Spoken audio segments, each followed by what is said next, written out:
So guys, welcome to our channel once again. In today's video on our JAMB Chemistry exam revision series, we have here these 10 JAMB repeated questions to answer on the topic metals and their compounds. So guys, this video will be about aluminium.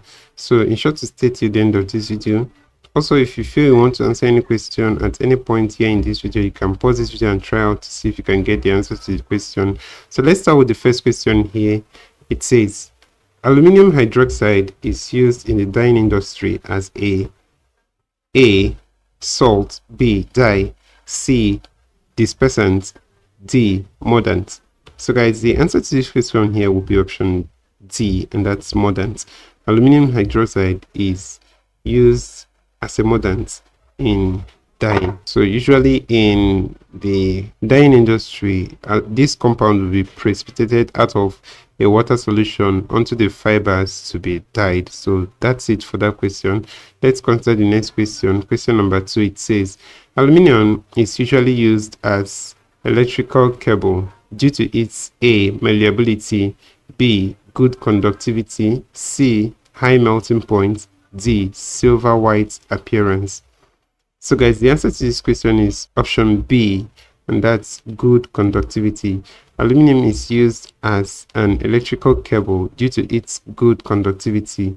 So this conductivity actually refers to the ability of a material to transmit electricity. And guys, it's actually the major reason why aluminium is used as an electric cable. So let's look at the next question. Here we have a diagram, and we are asked to use the diagram to answer the question here that follows.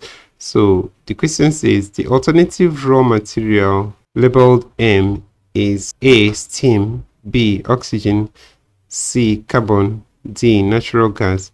So guys, the answer to this question is option A, and that's steam.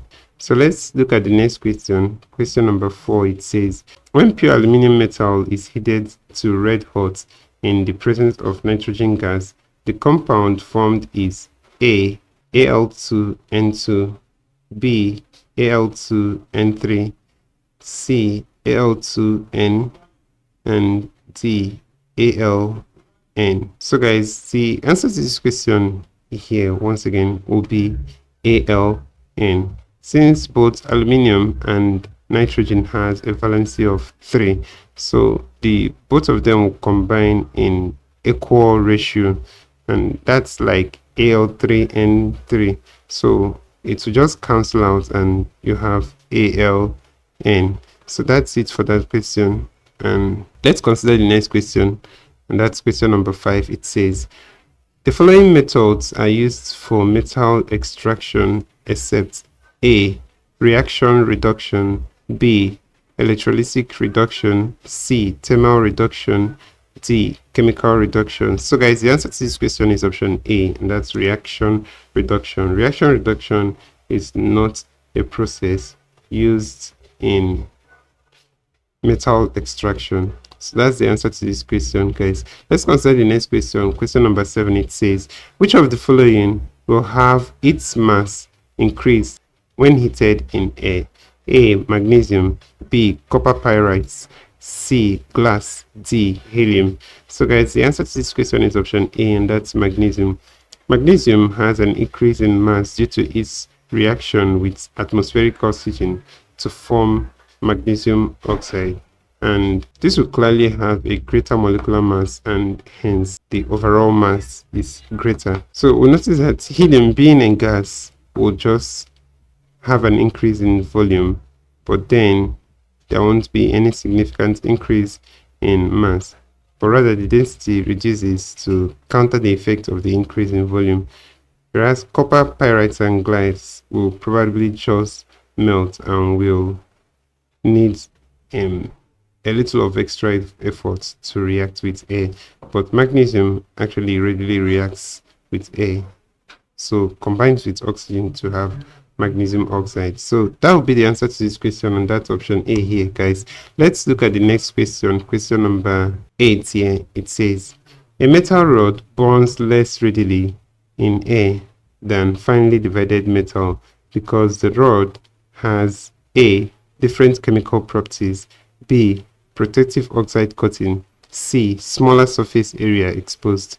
D, larger surface area exposed. So guys, the answer to this question is option C, and that's smaller surface area exposed. The rate of chemical reaction actually varies directly to the surface area of the solid reactant exposed. So the rod from a metal has a smaller surface area exposed than the same mass of the finely divided form of the metals. So guys, option C will be the answer to this question. Let's consider the next question, guys. Question number 9. It says gypsum is a calcium compound with which chemical formula?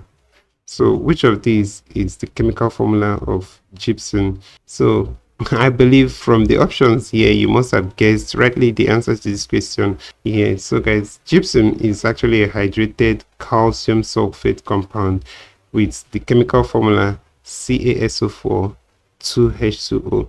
It's actually used in the construction industry as a building material and for making plaster. So guys, actually, even if you're not quite sure of the answer to this question, knowing that gypsum is actually a hydrated calcium sulfate, so being hydrated, the only hydrated compound here is actually this calcium sulfate hydrated. That's the option A here. So that's CaSO4 H2O. So that's it for that question, and the answer is option A. Let's go ahead and look at the next and the last question here. Question number 10. It says the complex salt formed when aluminium dissolved in sodium hydroxide solution is A, NaAlOH4, so B, Na3AlOH4, C, Na2AlOH3, and then D, Na4AlOH4. So guys, the answer to this question will be option A here. When aluminium is treated with dilute sodium hydroxide, it forms a salt actually called sodium tetrahydroxoaluminate, and then also a hydrogen gas as well. So guys, the compound sodium tetrahydroxoaluminate is option A here. That's NaAlOH4. So guys, that will be all for this video. If you enjoyed this lesson, please give it a thumbs up. Don't forget to subscribe to this channel if you're not yet a subscriber.